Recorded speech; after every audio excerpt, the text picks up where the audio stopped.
Bueno, buenas tardes. Muchas gracias por estar presentes en esta charla esta tarde. Me llamo Solén Miga, soy coordinadora del programa Sistema Chakras, en el cual se enmarca esta charla. Como para contarle un poco, el programa Sistema Chakras es un programa de investigación aplicada que cuenta con dos tipos de proyectos, uno a escala más local que llamamos chakras y el otro a escala regional que llamamos redes temáticas. Tanto las chakras como las redes temáticas buscan dar respuestas a demandas concretas del productor, abordando problemáticas con una visión sistémica. Entonces, en este programa, en las chakras y en las redes, trabajamos bajo dos banderas: el aprender produciendo, basándonos en escenarios reales de los productores, y el protagonismo en red, porque tratamos de conectar el conocimiento empírico de los productores con el conocimiento científico de manera horizontal.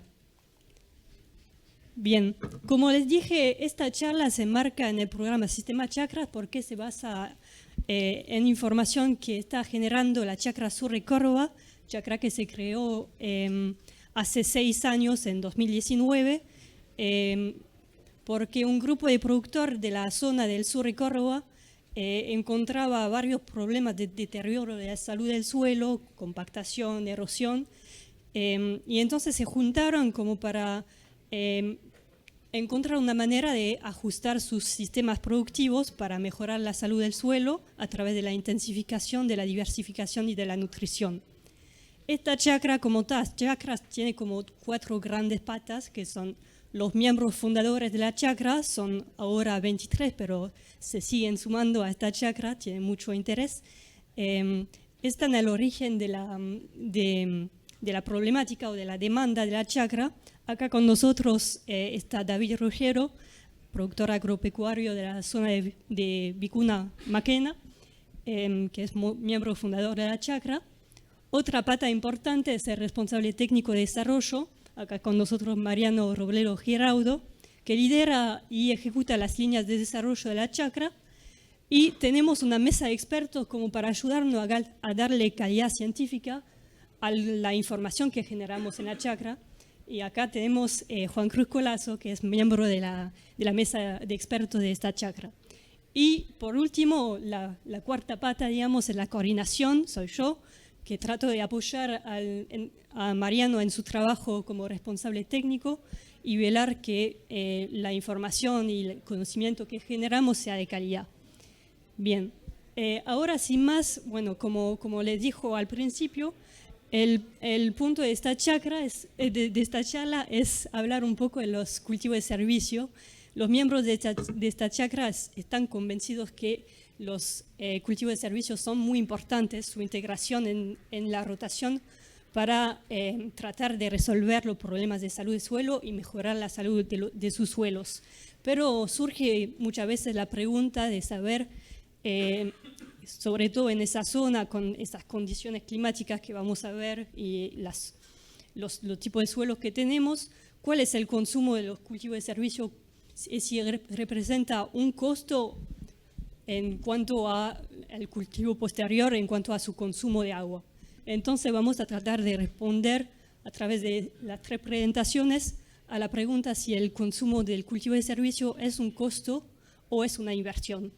Ahora, sin más, le voy a dar la palabra a David Ruggiero para que nos cuente su experiencia en la chakra y cómo él considera los cultivos de servicio.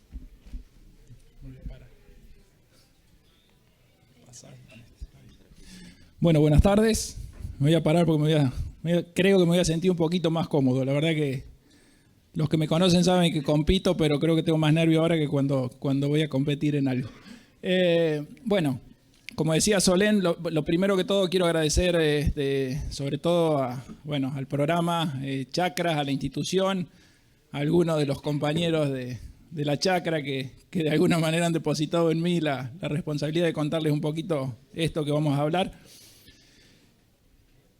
En mí la idea es que encuentren a alguien que viene a contarle de manera empírica las cosas, este tema en particular del costo hídrico, y después tanto Mariano como Juan Cruz van a encontrar ya los datos, digamos, con validez científica y demás. Entonces, esto es simplemente como para que piensen, y yo voy a jugar un poquito me voy a atrever a jugar un poco con mi presentación. Lo primero era, el título de hoy no decía eso que están viendo ustedes, sino que decía que el costo hídrico, el costo hídrico, el consumo hídrico, perdón, no es un costo, es una inversión, así era el título de la charla, pero en realidad a mí me gusta, o sea, lo que les quiero proponer es, por ahora yo no les puse si es costo, si es inversión, y de alguna manera también lo que me interesa plantearles es, yo creo que acá mínimamente puede haber tres miradas distintas, tres actores distintos. Uno es que uno se parara simplemente como productor, la otra es que me parara simplemente como empresario, y lo que yo voy a intentar es unir esas dos cosas y compartirles la visión desde productor y desde empresario. Para esto necesito de alguna manera enmarcarla desde dónde voy a hablar. Yo puedo, digamos, la idea es compartirles supuestos básicos, y ahí van a ver entre paréntesis de uso común hoy. Es una pregunta que cada uno hágasela, si esto realmente son supuestos básicos o no. Sabemos que para producir hace falta agua en cantidad, pero no solo es agua en cantidad, sino que también tiene que tener una adecuada calidad. Algo similar pasa con los nutrientes, que tenemos que tenerlos en nuestro suelo, pero sabemos que pueden estar no disponibles. Necesitamos... y está muy en boga hoy en día el tema y asociado al sistema de siembra directa, el tema de las condiciones físicas, lo que puede hacer la densificación, la compactación, no solo para el cultivo, que sería lo lógico, sino que también se nos viene a sumar hoy día que tenemos que mirar toda la microbiología, la biología que está debajo de la superficie. Estamos en un congreso que de alguna manera es la casa de la siembra directa, entonces se supone que estamos hablando, y no hay duda de que el sistema a llevar adelante es el sistema de siembra directa, y que de alguna manera, entre algunas de las cosas básicas que hacen al sistema de siembra directa es que tenemos que pensar que una siembra directa sin tener el suelo cubierto y difícilmente podrá ser exitosa en el largo plazo, y obviamente también si tenemos todo ocupado por maleza tampoco va a ser exitosa. Y dejé para el último un último supuesto que me parece que es muy importante y que muchos se lo olvidan, que es que los manejos y las decisiones que nos tocan generalmente son antes de tener el diario del lunes. Cuando tenemos el diario del lunes es facilísimo, pero bueno, esto creo que es un supuesto que no hay que perder de vista, y explicárselo a quien haga falta explicárselo. Si estos supuestos básicos están satisfechos, ¿qué vamos a lograr? Vamos a lograr un aumento de la materia orgánica, vamos a tener una mayor actividad biológica, vamos a hacer un uso más eficiente del agua que tengamos disponible. Eso en definitiva nos va a hacer tener mayores producciones, pero sobre todo mayores rentas, y ahí entre paréntesis de nuevo, a mí más que renta me gusta hablar de beneficios, porque caemos muchas veces en ver, por ejemplo, cuánto rinde más o cuánto rinde de menos, y por ejemplo, el nivel de actividad de la biología del suelo, el nivel de materia orgánica que va para arriba o para abajo en nuestro suelo. No sé dónde lo metemos en el Excel, porque nunca aparece eso. Siempre aparece cuánto rindió, cuánto lo vendí y nada más. Entonces por eso a mí me gusta hablar de mayores beneficios. Si bien me presentaron, es contarle un poquito desde dónde voy a presentar lo que les voy a presentar. Bueno, yo soy ingeniero agrónomo, productor agropecuario del sur de la provincia de Córdoba, en el corredor de La Boulaye y Maquena. Soy miembro de la regional de Aparecido de La Boulaye y de la Chacra Sur de Córdoba, como bien decían. Hoy día soy parte de una empresa familiar junto con mi padre. Sembramos 1.300 hectáreas, de las cuales el 37% son propias, el 63% arrendadas. Ahí les puse, hacemos ganadería corral, básicamente feedlot, pero se los puse con signo de pregunta porque en realidad es un negocio, nuestro negocio, que la verdad que puede ser brillante la ganadería, pero el número del feedlot de compra hoy día no está pasando su mejor momento, pero da para hablar mucho más que esto y no es el momento para hablarlo, pero por eso le puse los signos de pregunta. ¿No?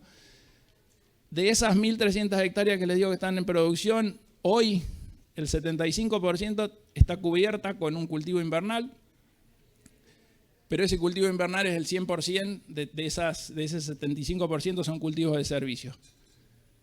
De alguna manera empezarán a ver de hacia dónde voy o qué afinidad tengo con los cultivos de servicio. Y el otro detalle que figura ahí es que nuestro primer cultivo de servicio fue en el 2012 y, como dice también entre paréntesis, nunca más los abandonamos. Ahora, habiéndome presentado, lo que querría es, para ayudarlo en esto de entender si es un costo o una inversión, dije de qué manera puedo contar lo que a mí me pasa respecto a esto con los cultivos de servicio. Entonces, el primer caso va a ser contarles qué significó mi primer cultivo, nuestro primer cultivo de servicio allá por el 2012. Esto es una cuestión, digamos, esto es una cosa que me pareció interesante contarles.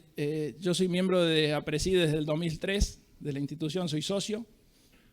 Y yo creo, no sé exactamente, pero debe haber sido 2007, 2008, que me empecé a conocer que venía Yuka Moraes-Sá, que está compitiendo en este momento en otra sala, está presentando él en otra sala.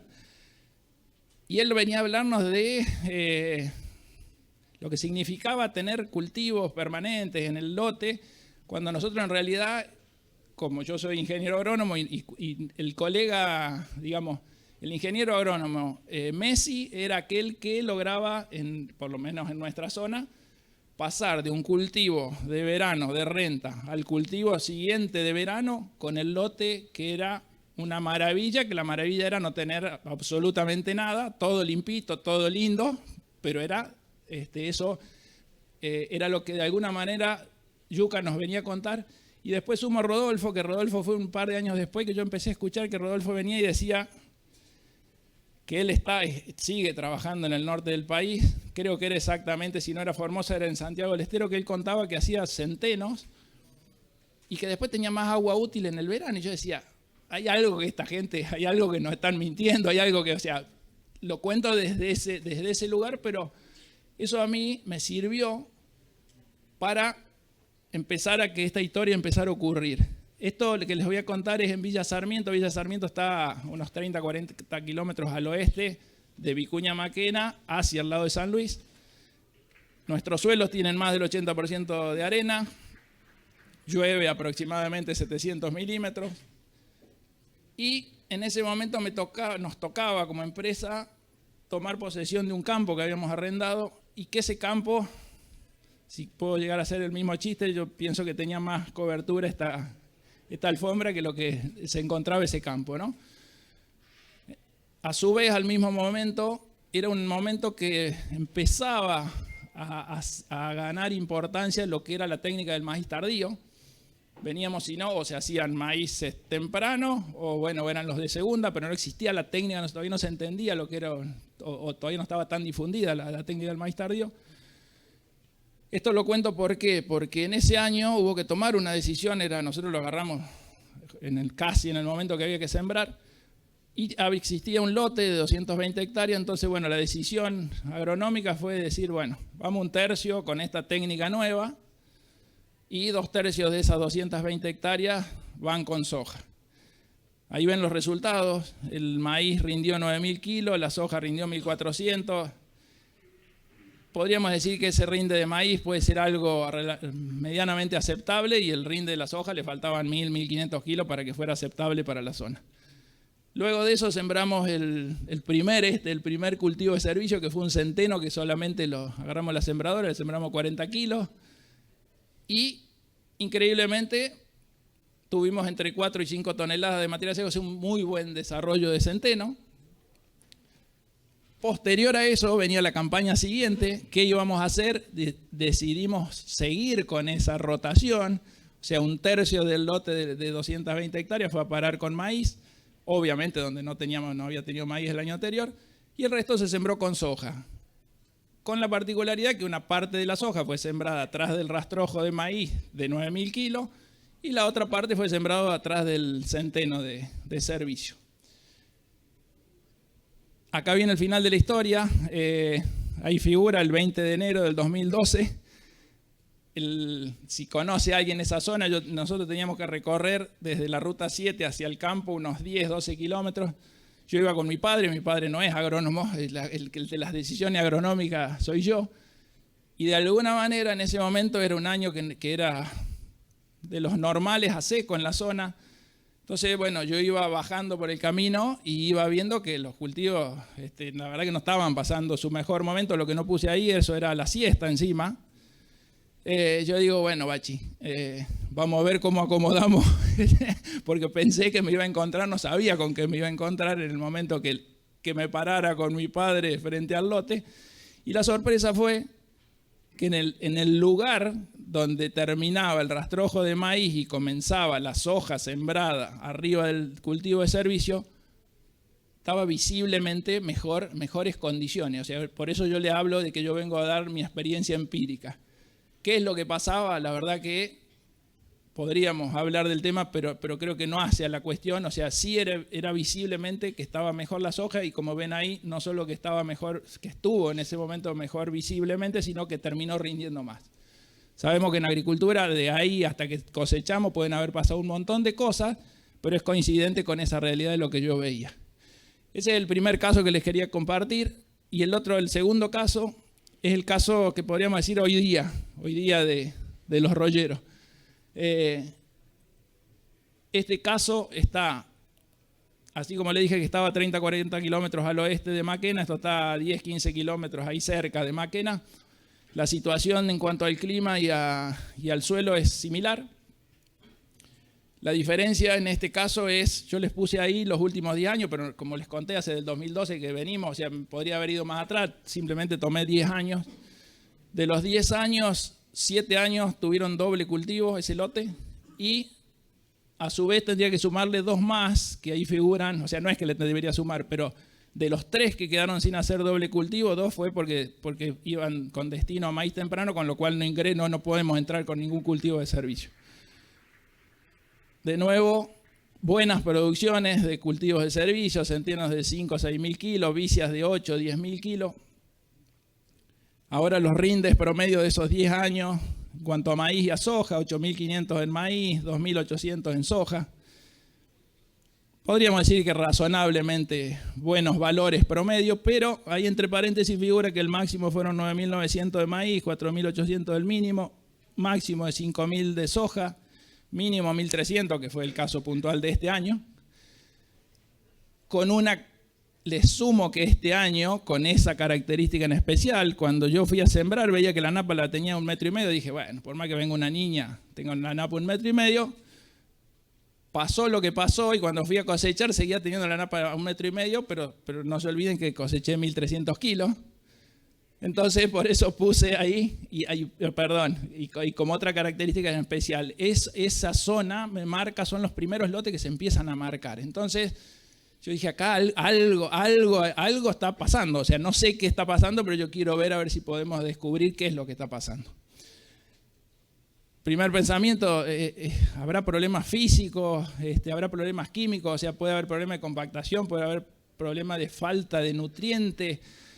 Sabemos por la chacra que de alguna manera con las cosechas nos estamos llevando las bases. Digo, ¿habrá algo que está haciendo ruido ahí? Bueno, análisis, pero para no ser largo en esto, se sumaba una hipótesis ahí en ese momento, cuando empezamos a pensar si podía ser lo físico o lo químico, también pensamos y dijimos, la napa, ¿y qué pasa con la napa? Porque la verdad que yo les podría mostrar fotos del lote y uno en esta época, pues sí, ¿cuál es el problema que tiene el lote?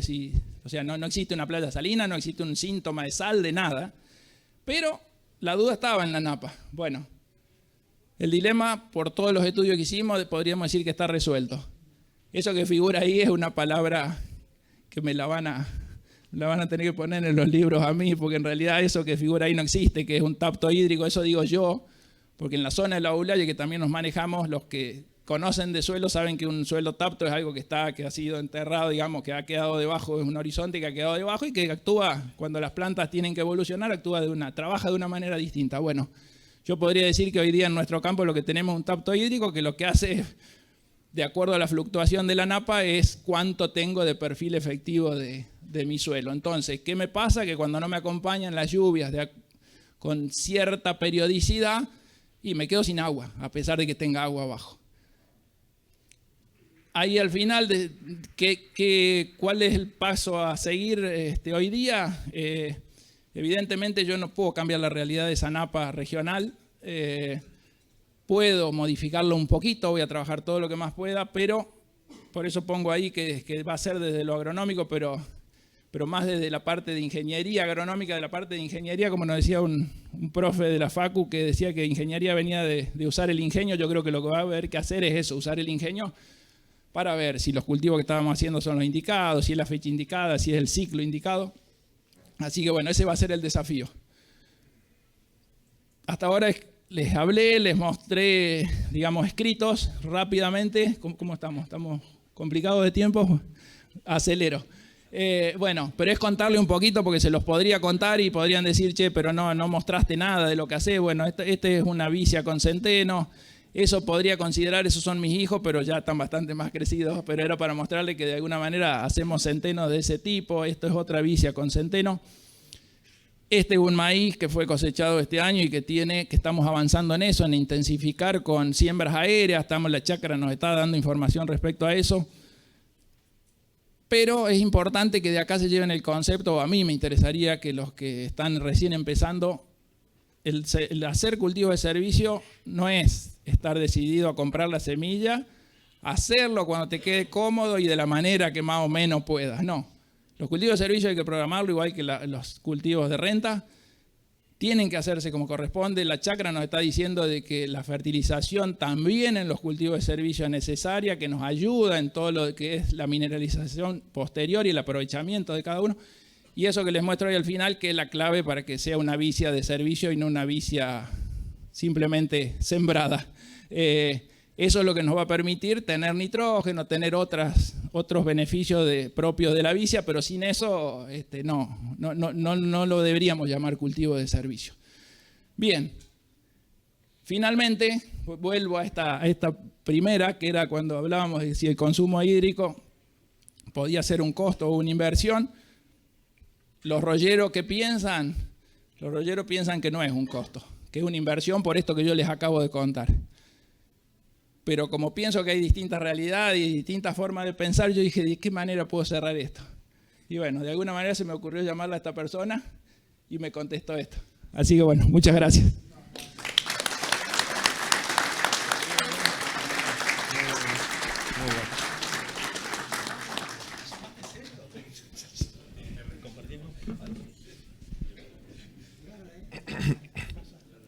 Bueno, buenas tardes. Ahora es mi turno.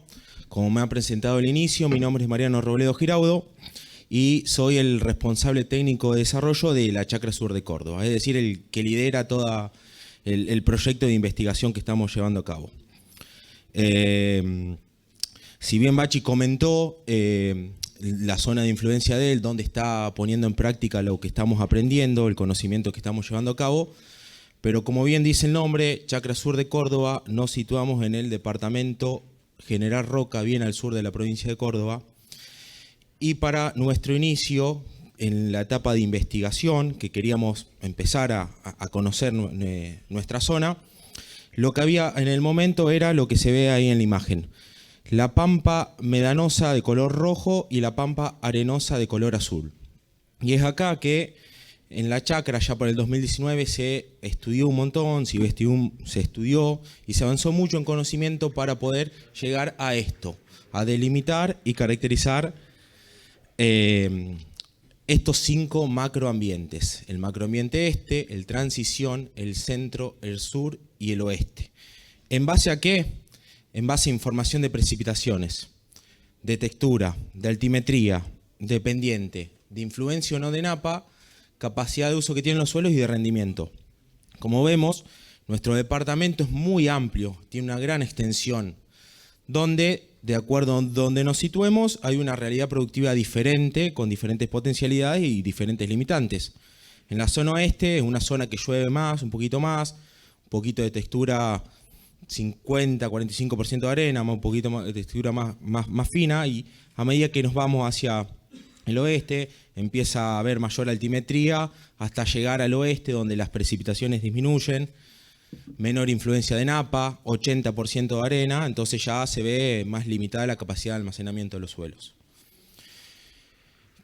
Como bien se comentó, el inicio de esta chacra fue que lo que se veía en ese momento y también se sigue viendo en la actualidad en nuestra zona es esto, es problemas de compactaciones, estructuras laminares, crecimientos anormales de las raíces y una zona muy susceptible a ser erosionada.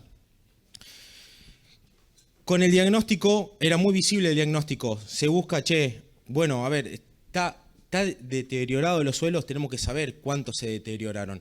Y en la zona hay algunas clausuras de pastizales naturales, caldenes, monte de caldenes, de chañares, y se lo tomó como la situación de referencia para comparar con las situaciones de uso, digamos, de producción, ¿no? Y se vio que disminuyó un 50% de la materia orgánica, fósforo hasta un 75%, como comentó Bachi, problemas de envases, compactaciones. Entonces, una vez que ya conocíamos lo que pasaba, ¿y ahora qué hacemos? ¿Cómo empezamos a por lo menos frenar esta situación? Y una vez que la podamos frenar, empezar a revertirla. En rotación de cultivos siempre intensificadas y diversificadas y una nutrición adecuada de los cultivos. Y es así que en esas zonas de los macroambientes se instalaron 5 ensayos de larga duración que ya llevan 6 años y donde estamos realizando todas las mediciones y los estudios. ¿Y cómo intensificamos? Con centeno, vicia más centeno, vicia y centeno aéreo. Para entender mejor la rotación cómo es, una vez que se cosecha la soja que nos permite entrar con la sembradora, se siembran franjas de centeno, de vicia y de vicia más centeno y obviamente dejando un barbecho para poder comparar. Luego viene un maíz tardío y en el momento del maíz tardío se siembra el centeno aéreo y se respeta la franja sin barbechos, la franja sin intensificación. Y nuevamente después viene la soja. Entonces, para lo que vamos a ver a continuación, las mediciones, los momentos que realizamos las mediciones son al momento que se siembran los cultivos de servicio, al secado y a la siembra del cultivo estival. Y también lo que hacemos es tomar mediciones de producción de biomasa. Como para darle un poquito más de información de la zona, un régimen monzónico bien marcado, donde el 80% de las precipitaciones entre septiembre y marzo se concentran y déficit hídrico todo el año. Hay una gran demanda atmosférica. Y en cuanto a los cultivos de servicio, como bien comentó Bachi, hay que pensarlo, hay que diseñarlo, hay que planificarlo dentro del sistema productivo. Tenemos que apuntar a los meses de octubre, noviembre y diciembre para que todo lo que llueve lo podamos almacenar en nuestros suelos. Ahora sí, el consumo, el uso consultivo. ¿De cuánto es el consumo de los cultivos de servicio en nuestra zona? En promedio están en 124 milímetros y dependiendo del año pueden ser 33 o hasta arriba de 300 milímetros que nos consume un cultivo de servicio. Por eso hay que diseñarlo, ver cuándo secarlo y generalmente por el largo de ciclo que es la vicia la que se lleva mayor agua, como se ve ahí, ¿no? Pensando que se están secando al 10, 15 de octubre las vicias, suelen agarrar algunas lluvias de octubre a fines de septiembre. Algo para aclarar, ahí vemos centeno aéreo, que el consumo es mayor que el centeno terrestre. El centeno aéreo, en vez de considerarlo como una especie individual, se lo considera como un sistema, porque cuando se realiza la siembra tenemos un maíz en pie, y es ahí donde se toma la primera medición, ¿no? Entonces, durante un periodo de tiempo está consumiendo agua el maíz y el centeno hasta que se coseche y sigue solamente el centeno. Por eso lo tomamos al centeno aéreo como un sistema y no como una especie individual. En cuanto a eficiencias de barbechos invernales, justamente en la zona sin intensificar, periodo comprendido desde la siembra hasta el secado, ¿se logra captar agua en nuestra zona o tal vez es preferible aprovecharla y producirla en biomasa? Lo que estamos viendo es que nuestros barbechos dan negativos. En vez de almacenar agua, pierden agua. Mucha influencia en esto tiene la cobertura que tenemos en nuestros suelos y que en nuestras zonas, como vimos, prácticamente nula a escasas lluvias hay. Entonces, en ese periodo no logramos capturar agua. Y como vimos, hay una gran demanda atmosférica. Entonces, se está rompiendo ese mito, tal vez, de que los barbechos sirven para capturar agua. Y si a eso le sumamos el consumo de ese periodo, estamos aprovechando un 92% de los recursos. Tenemos que ser eficientes. 700, 715 milímetros al año llueven, tenemos que ser eficientes en utilizar esos recursos en ese momento, el agua, nutrientes, radiación. Si no, estamos en un sistema subeficiente. la zona del oeste y la zona más de transición al norte del departamento son las de mayores pérdidas que tenemos. Y la zona del este, que tal vez puede agarrar alguna lluvia más en el invierno, son las que, si bien son negativas, menos pérdidas tienen. Y principalmente las pérdidas se dan por evaporación, percolación, escorrentía y obviamente, si el lote está sucio de malezas, sería otra variable que genera pérdida de agua. En cuanto al costo hídrico, el costo hídrico es un indicador que se lo podría llamar como costo de oportunidad, porque conociendo ese valor me permito yo decir si realizo o no el cultivo de servicio. Por lo que estamos midiendo en estos 5 o 6 años que llevamos la chacra, tenemos un costo hídrico de menos 15 milímetros. ¿Qué significa eso? Que en las zonas intensificadas, al momento que se seca el cultivo de servicio, hay 15 milímetros menos de agua que en las zonas con barbecho. Pero bueno, dependiendo del año hay una variación hasta 60 milímetros, ¿no? Y en sí ese promedio representa la capacidad de almacenamiento que tienen nuestros suelos, más o menos unos 10 o 15 milímetros. 15%, disculpen. Entonces, por lo que vemos ahora, o podemos ya empezar a pensar si dejamos como se ve en la foto de la izquierda, una situación barbecho o una zona intensificada. Y bueno, Vicia es la que mayor diferencia tiene con respecto a las zonas de barbecho en cuanto a costo hídrico, asociado a que la de mayor consumo tiene también. En cuanto a biomasa, la producción de biomasa, la principal especie que mejor producción presenta es el centeno, una especie que se adapta muy bien a nuestra zona, soporta estrés hídricos, también heladas, es una zona que también son fuertes las heladas. Y bueno, en menor medida viene la mezcla y vicia. Hay una frase que está buena, que se dice siempre en el grupo, que el peor cultivo de servicio es el que no se hace. Al hacerlo, teniendo la producción de materia seca que tenga o no, nos genera un montón de beneficios en el tiempo. Eficiencias de barbechos primaverales, haciendo referencia al tiempo comprendido desde que se seca el cultivo de servicio hasta que se siembra el cultivo estival. ¿Qué pasa? Se mejora la captura de agua, tenemos que en esa zona intensificada hay un 8% de diferencia en la mejora de captura de agua. Llevada a números, si llueven 100 milímetros, en esa zona intensificada se están almacenando 8 milímetros más de agua.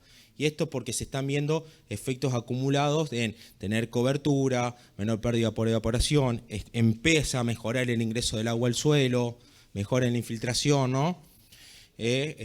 Así que en ese caso efectos positivos se están viendo con la intensificación. Un indicador interesante es la eficiencia del uso del agua global, que es más bien ver una película. En vez de centrarnos en un periodo cortito, estamos acá analizando ya 2 campañas, que en este caso tenemos situaciones de la campaña 23-24 y 24-25. Eficiencia del uso del agua global hace referencia a la biomasa aérea producida en la rotación, no solamente por cultivo de servicios, sino también por los cultivos de renta, debido a las precipitaciones que tenemos en ese año. Entonces, si vemos el macroambiente transición, que es un ambiente capaz que un poquito más restrictivo que esta situación del este, donde está intensificado, hay una mejor eficiencia en el uso del agua. Entendiendo esto, donde dice barbecho, la barra de color roja es soja, barbecho, maíz, barbecho, y en las otras, en ese periodo del medio, hay un cultivo de servicio, como puede ser centeno, vicia o vicia más centeno. Donde el centeno se posiciona muy bien en ese ambiente un poquito más restrictivo, teniendo una eficiencia en el uso del agua global de 27% más que en el barbecho, y si vamos a la situación del macroambiente este, empieza a tomar importancia la vicia más centeno, produciendo 35 kilos de materia seca por milímetro consumido. Es decir, un 30% más de eficiente en el uso del agua que cuando comparamos con esa situación de barbecho de menos intensificada. Ahora nos podríamos preguntar, ¿cómo son los rendimientos en nuestra zona? La frutillita de la presentación. ¿Afectan al rendimiento? Bueno, ¿qué es lo que pasa acá? El macroambiente este, con antecesores cultivo de servicio, en los maíces tardíos, 2,5% más de rendimiento que en barbecho. El transición anda igual y hay una situación del oeste que da negativo. Pero cuando vimos esto quisimos hacer foco para comentárselos. Es una zona que, como les comenté, 80% de arena, que si no tiene cobertura tiende a degradarse muy fácilmente en esos suelos y lleva 3 años de maíces. El primer año el barbecho rindió mucho más que los cultivos de servicio. Segundo, campaña de maíces iguales. Tercer campaña de maíz que fue esta, de 2.000 a 2.500 kilos más con antecesor cultivo de servicio que con barbecho. Es un sistema que nos está demostrando que en el tiempo, si no lo podemos cubrir, no podemos frenar esto, se degrada. Y la gran estrella o la principal beneficiada del sistema es la soja. La soja es la principal que se beneficia de este sistema a mediano y largo plazo. Entre 10 y 20% más de rendimiento con antecesores cultivos de servicio que con barbecho. Entonces, en conclusión, ¿qué aprendimos? ¿Cómo son las eficiencias de captura de nuestros barbechos? ¿Son altas, bajas? Bueno, estamos aprendiendo que no son eficientes nuestros barbechos y por las condiciones en las que se dan, pierden agua en vez de almacenarlas. Los sistemas más intensificados logran mayor eficiencia en el uso del agua global que los menos intensificados. El centeno mostró buena eficiencia en el uso del agua, pero los ambientes donde mejoran las condiciones empieza a tomar importancia la mezcla de vicia más centeno. Y en cuanto me afecta incluir un cultivo de servicio en la recarga y en cuanto me afecta en el rendimiento, bueno, el uso consultivo, el consumo, dependiendo de la zona y cómo se lo diseñe y se lo planifique, puede llevarse entre un 60 a 100% de la capacidad de almacenamiento. El costo hídrico es relativamente bajo. La soja es la gran beneficiada de este sistema y es por eso que hemos titulado a nuestra presentación que el consumo de los cultivos de servicio no es un costo, sino que todo esto se traduce en inversión. ¿En una inversión de qué? De biomasa, de coberturas, de raíces, de actividad biológica, de controlar erosión, de controlar malezas. Así que, además de eso, por las condiciones que se dan, planificándolas y diseñándolo, entran muy bien en nuestro sistema los cultivos de servicios. Así que muchas gracias. Gracias.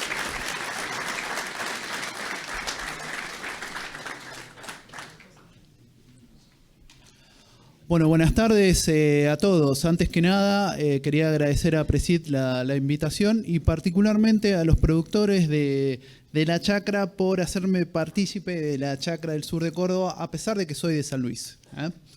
Bueno, a mí me toca cerrar esta trilogía de el consumo del cultivo de servicio no es un costo hídrico, es una inversión.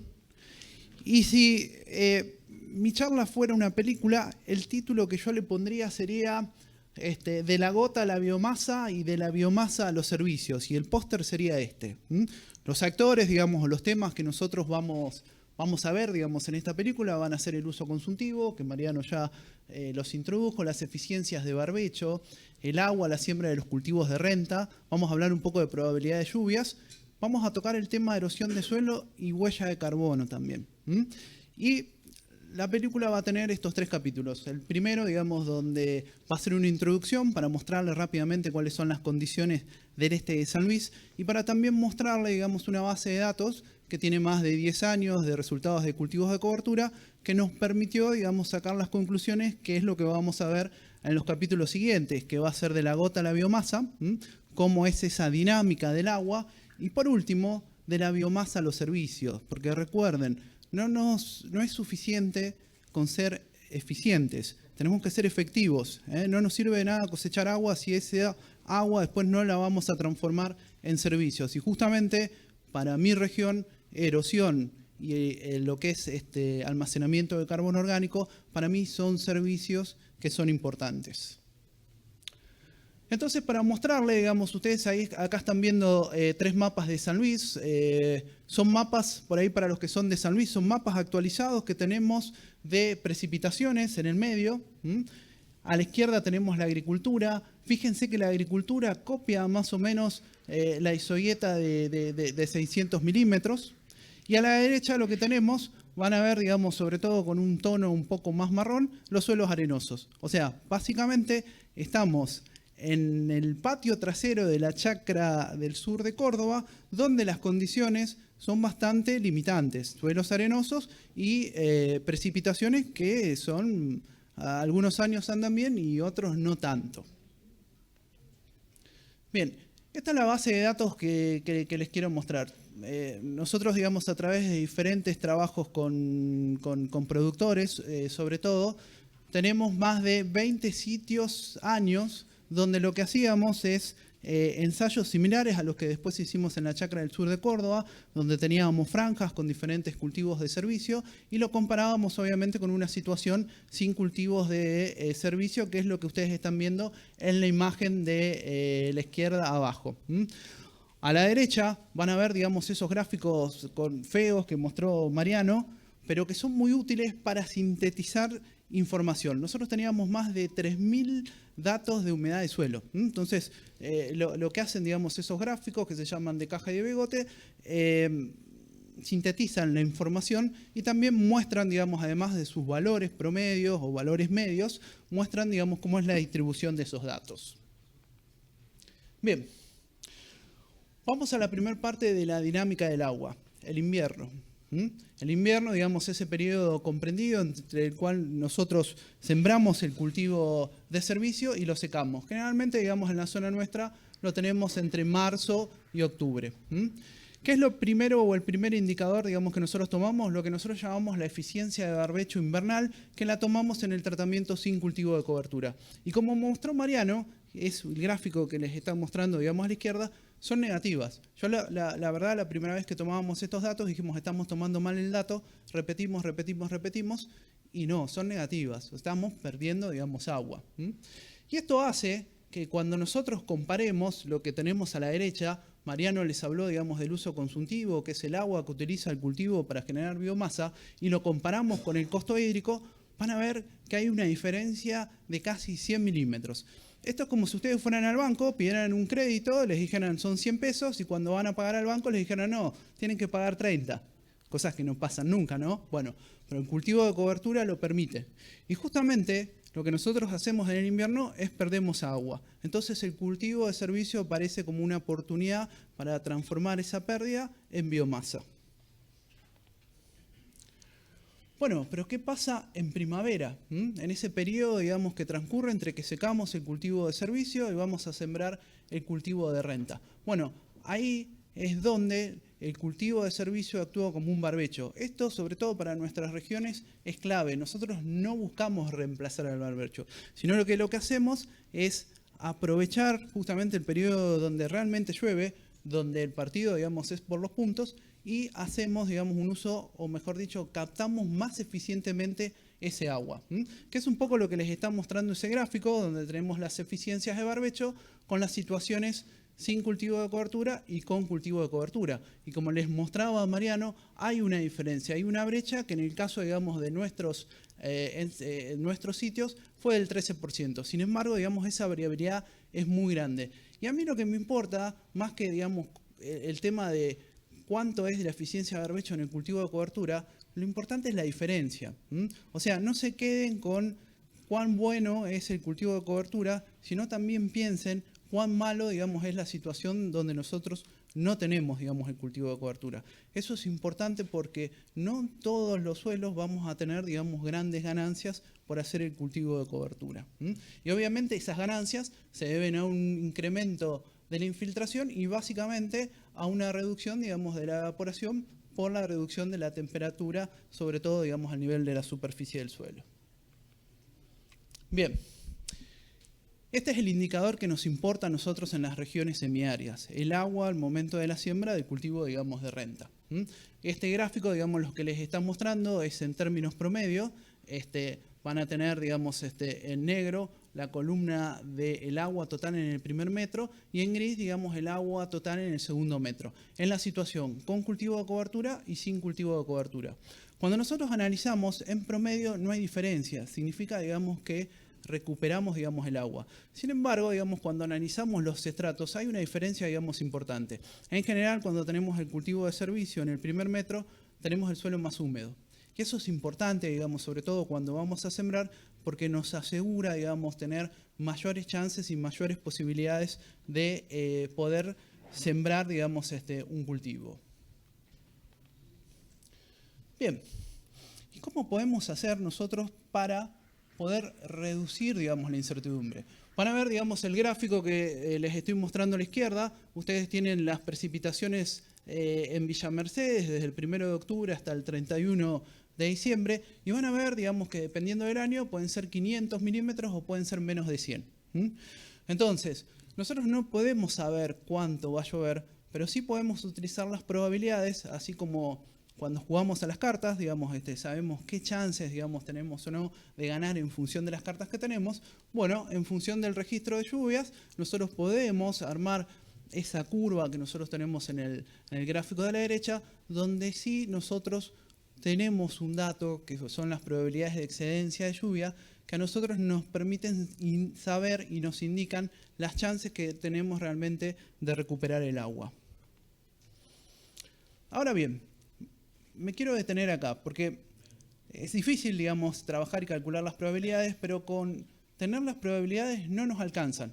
Yo por ahí con algunos colegas, digamos, cuando presentamos el tema de probabilidades, con solamente el dato de probabilidades no alcanza, porque lo que nosotros tenemos que saber además es cuánto es la diferencia o cuánto ganamos en almacenar, digamos, esas lluvias con el cultivo de cobertura. O sea, ese delta, eficiencia de barbecho, ¿de cuánto es?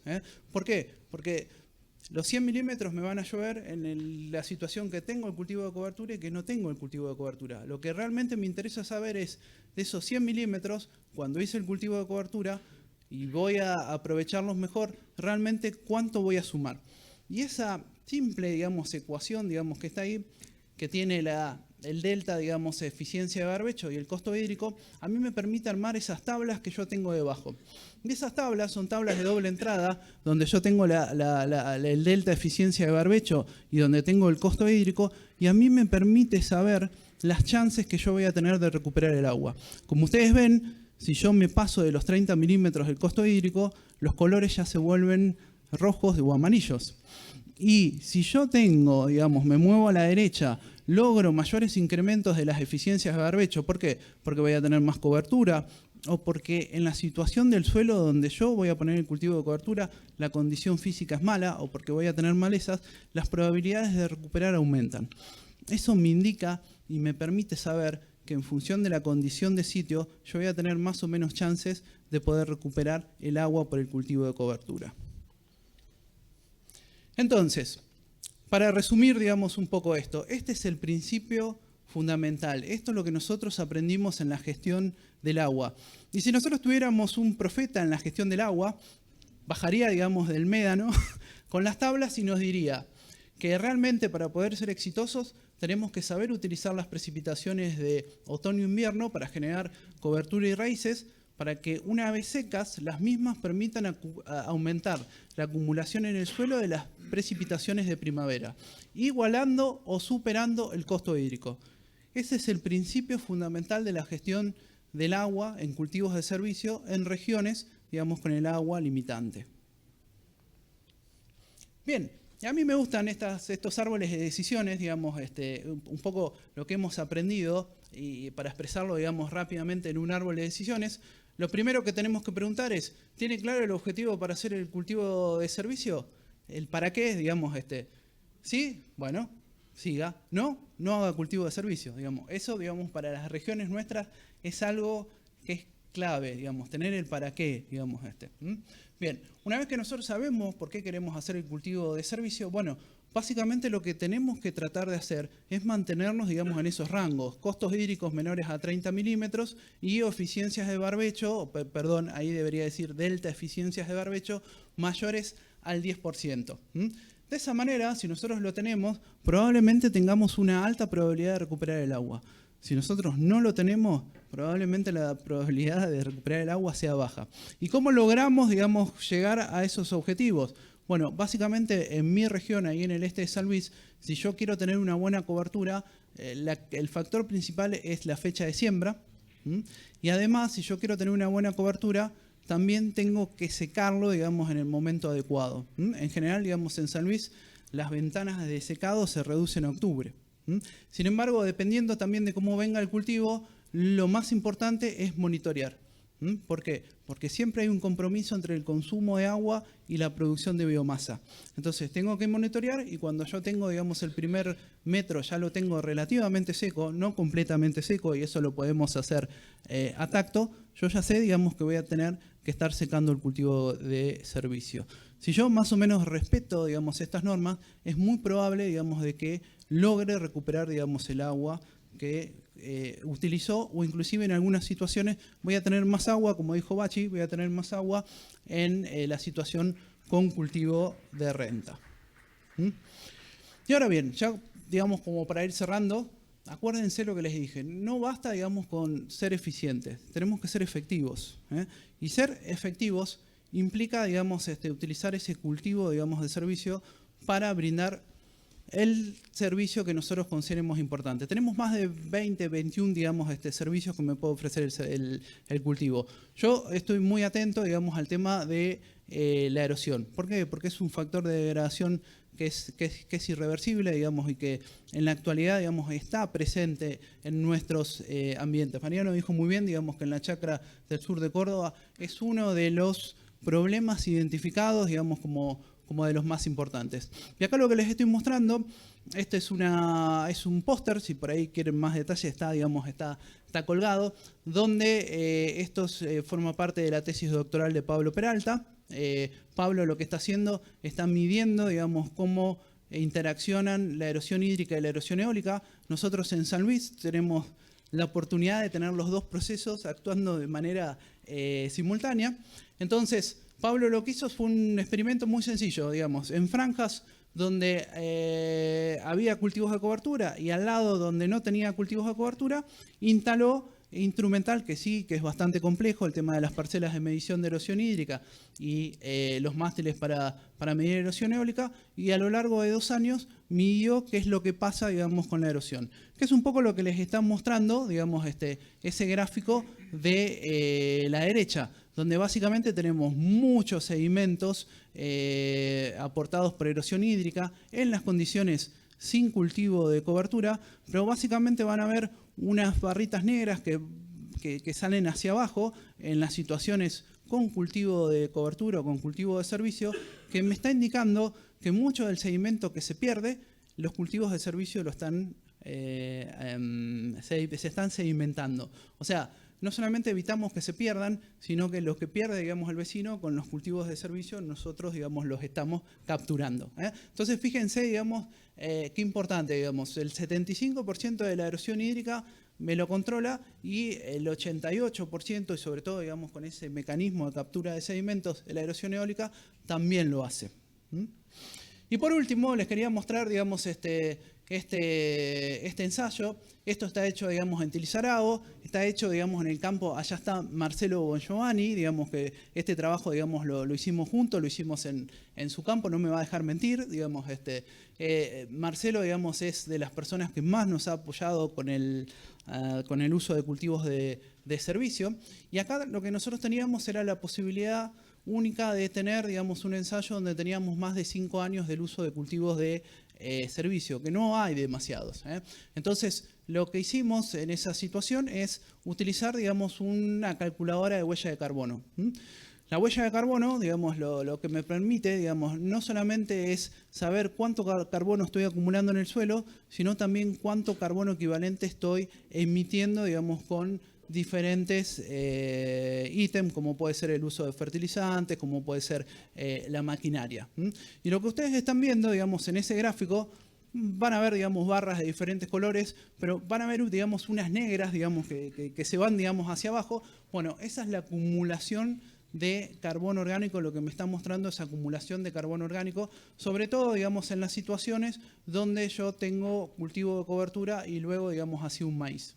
Es impresionante, digamos, lo que la calculadora nos mostraba que fijábamos carbono. Pero además de eso, lo que hicimos fue, en el año 2021, hicimos un muestreo como para poder realmente validar esos resultados, porque esto es un modelo, digamos, y lo que nosotros encontramos es que teníamos un 30% más de carbono orgánico. O sea, lo que nos está mostrando esto es que ya de por sí los sistemas con siembra directa tienen una huella de carbono que es relativamente neutra, con el uso de cultivos de cobertura le hacemos más negativo. ¿Qué significa, digamos, que es más negativo? Que estamos secuestrando carbono de la atmósfera y lo estamos fijando en el suelo. Entonces, como para cerrar, no buscamos reemplazar los barbechos con cultivos de servicio, sino hacerlos más eficientes. Esta eficiencia debe ser lo suficiente para que con las lluvias de primavera recuperemos el agua utilizada para generar cobertura y raíces, y que el manejo eficiente del agua abre la puerta a otros servicios, como el control de la erosión y la reducción de la huella de carbono. Y así recorremos el camino de la gota a la biomasa y de la biomasa a los servicios. Muchas gracias por su atención.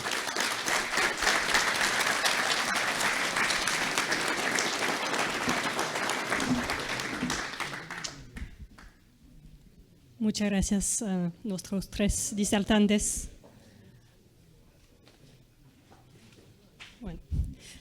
Bueno, vamos a abrir un espacio cortito de preguntas. Si tienen algunas preguntas para nuestros disertantes, creo que va a pasar un micrófono, levanten la mano y pregunten nomás. Una pregunta. Este año en el sur de Córdoba tenemos precipitaciones distintas. Hemos tenido 50-60 milímetros en julio y yo lo que veo que los cultivos de cobertura sembrados, por ejemplo, aéreos arriba de los maíces, ya están desarrollados. Mi punto de vista es tratar de secarlos ahora para conservar toda esa humedad que tengo ahora. No sé qué decís vos. La otra posibilidad sería que se desarrollen un poco más. ¿En qué estado fisiológico está? Y están en principio de hoja bandera, todavía no están. Todavía no están en tienen espigazón. buen desarrollo, ¿viste? Buen desarrollo vegetativo y tenemos una humedad que nunca tenemos en esta época. A ver, hoja bandera. Es lo mismo que tendrás vos, yo estoy hablando claro, de campos de Micuya Maquena. Y más o menos, ¿cómo tenés la humedad al metro? En el cultivo, ¿tenés humedad? Tengo humedad. ¿Tenés sí, humedad? sí. Bueno, dejalo un poquitito más. Dejalo un poquitito más hasta espigazón, digamos, y andá controlando bien que no se chupe en los 50 centímetros, ¿viste? Tampoco ir tan abajo. Si ya ves que ahí la cosa, ¿viste? Se empieza a secar, ahí lo liquidás. Sí, yo tenía otro punto de vista, los quería sacudir ahora. De hecho, tengo que parar la máquina.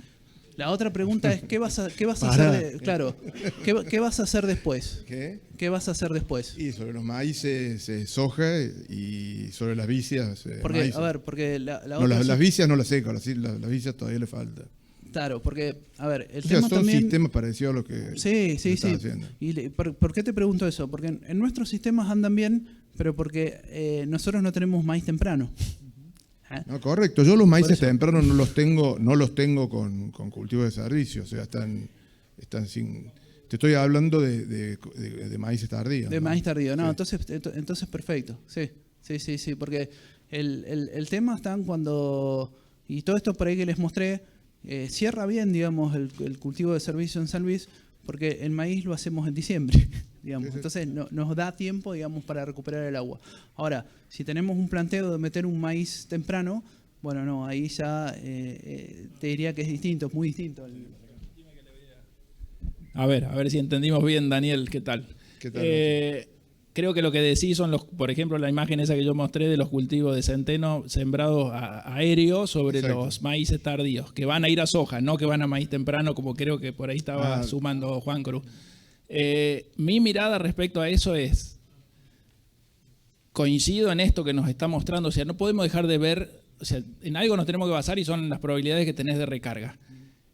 Y no menor, para mí, en nuestra zona, con el nivel de mineralización que tenemos, de acuerdo al ambiente que tenemos, yo soy de los que de alguna manera defiendo, mi estrategia es, yo tengo que esperar a que se me lignifique eso, porque de alguna manera que espero que me dé la revancha en enero. O sea, de alguna manera tenemos la probabilidad de recarga y a su vez después no es menor que el suelo se te descubra. O sea, por eso yo en uno de los supuestos dije, la siembra directa se basa, yo diría casi el principio básico, vos tenés que tener el suelo cubierto. Si no lo tenés cubierto, y estamos en problema. Y en nuestra zona es bravísimo tenerlos cubiertos. Entonces, bueno, mi mirada, a pesar de jugar con algo que no sé si me va a terminar saliendo bien, y prefiero correr ese riesgo. Coincido con vos, pero digamos, yo lo que veo que tenemos ya suelos con varios años de cultivos de cobertura, o sea que tenemos ya muy buena cobertura. Y me tienta secarlos para conservar esta agua que realmente hemos padecido secas el año pasado, terrible. Claro. Sí, pero coincido con el Bachi, por eso capaz que espigazón, un poquitito espigazón, un poquitito, no tanto, porque justamente ahí es donde nos cambia la relación carbono-nitrógeno y donde es un poquito más estable. Como después eso va a soja, no tiene tanto problema. Sí tendría problemas si fuera, digamos, por ejemplo, un maíz, porque ahí sí, digamos, acá estamos hablando de agua, pero después habría que hablar de nitrógeno, pero cuando después salís esa soja no creo que haya tanto problema. Sí, eso sí, monitorearlo. Monitorear, porque a nosotros muchas veces lo que nos pasaba, sobre todo con los triticales que tienden a ser, digamos, un poco más largos, es que por ahí uno los deja, digamos, una semanita, 2 semanitas más, y por ahí se demora la máquina o se demora y tenemos 3 semanas, digamos, de un cultivo que ya está pasado, digamos, espigazón, y ahí sí, digamos, el consumo empieza a ser muy alto. Bien. Gracias.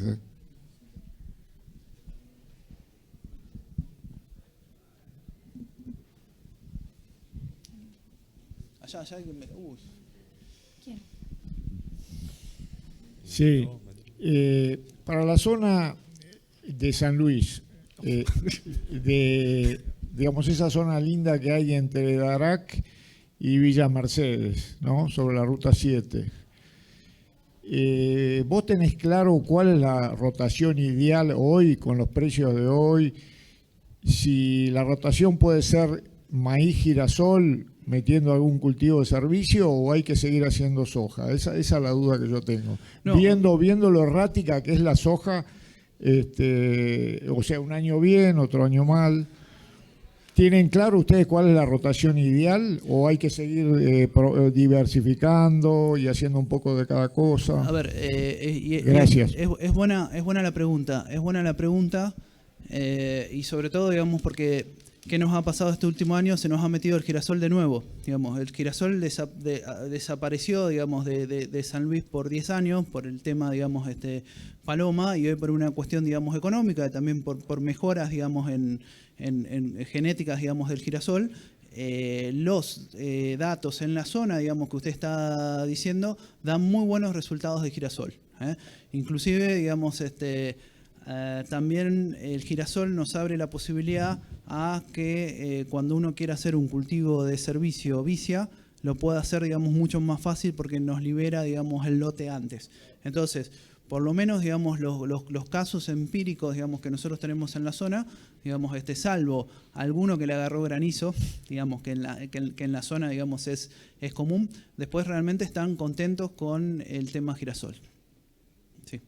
Entonces, a ver, la rotación, digamos, que nosotros recomendamos, cuanto más diversificada, digamos, mejor. Obviamente que todo está atado también, digamos, a cuestiones económicas, digamos, en San Luis, digamos, lo que nos está pasando es que tal vez, digamos, hoy por ahí escuchaba algunas charlas del tema de sojización. En San Luis, en realidad, lo que nos está pasando es que cada vez hacemos más maíz y que la soja no entra. Digamos, de hecho, digamos, el problema muchas veces de monocultivo está dado por una monocultura de maíz sobre maíz. Entonces, cuanto más cultivos... Y no tenemos mucho en San Luis, allá están, digamos, atrás tuyo están los productores que no me van a dejar mentir, digamos, no tenemos muchas alternativas. Cuando la cuestión económica permite, digamos, el ingreso de un cultivo como el girasol, bienvenido sea.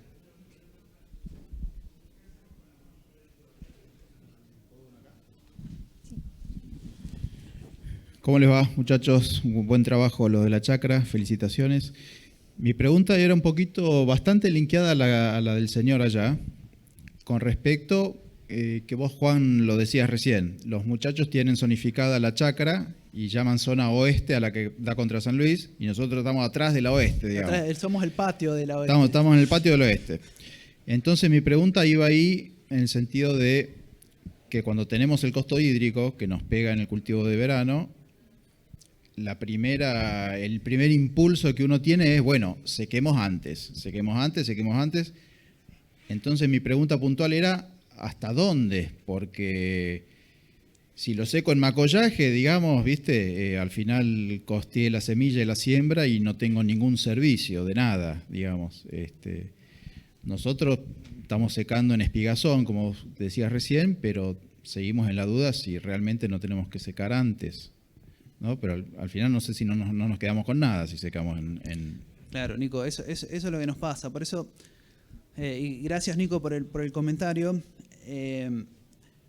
Es un compromiso, nosotros, ¿por qué el tema del monitoreo? ¿Y por qué es un compromiso, digamos, entre la producción de biomasa y el consumo hídrico? Porque lamentablemente tenemos que ir al campo y si llegamos a octubre y todavía el cultivo está en macollaje o está chiquitito, bueno, eso es porque hicimos muy mal las cosas, que generalmente pasa, alguna siembra de junio en la zona, y bueno, ahí sí lo que más, eso a lo sumo por ahí te puede controlar alguna maleza en ese momento y nada más, digamos, no vas a tener, digamos, grandes ganancias de nada.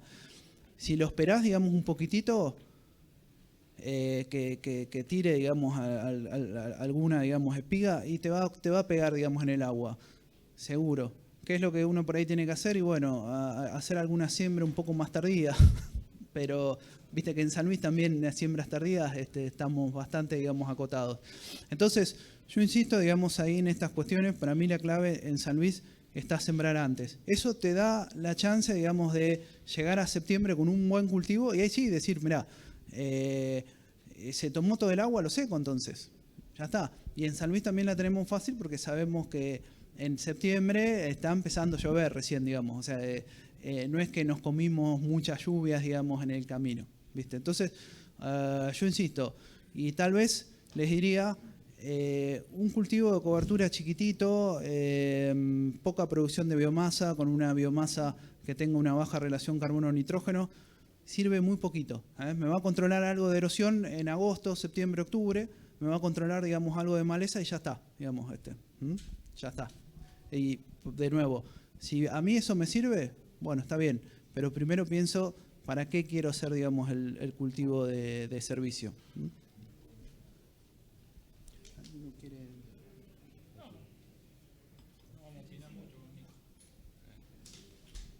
Gracias, Nico.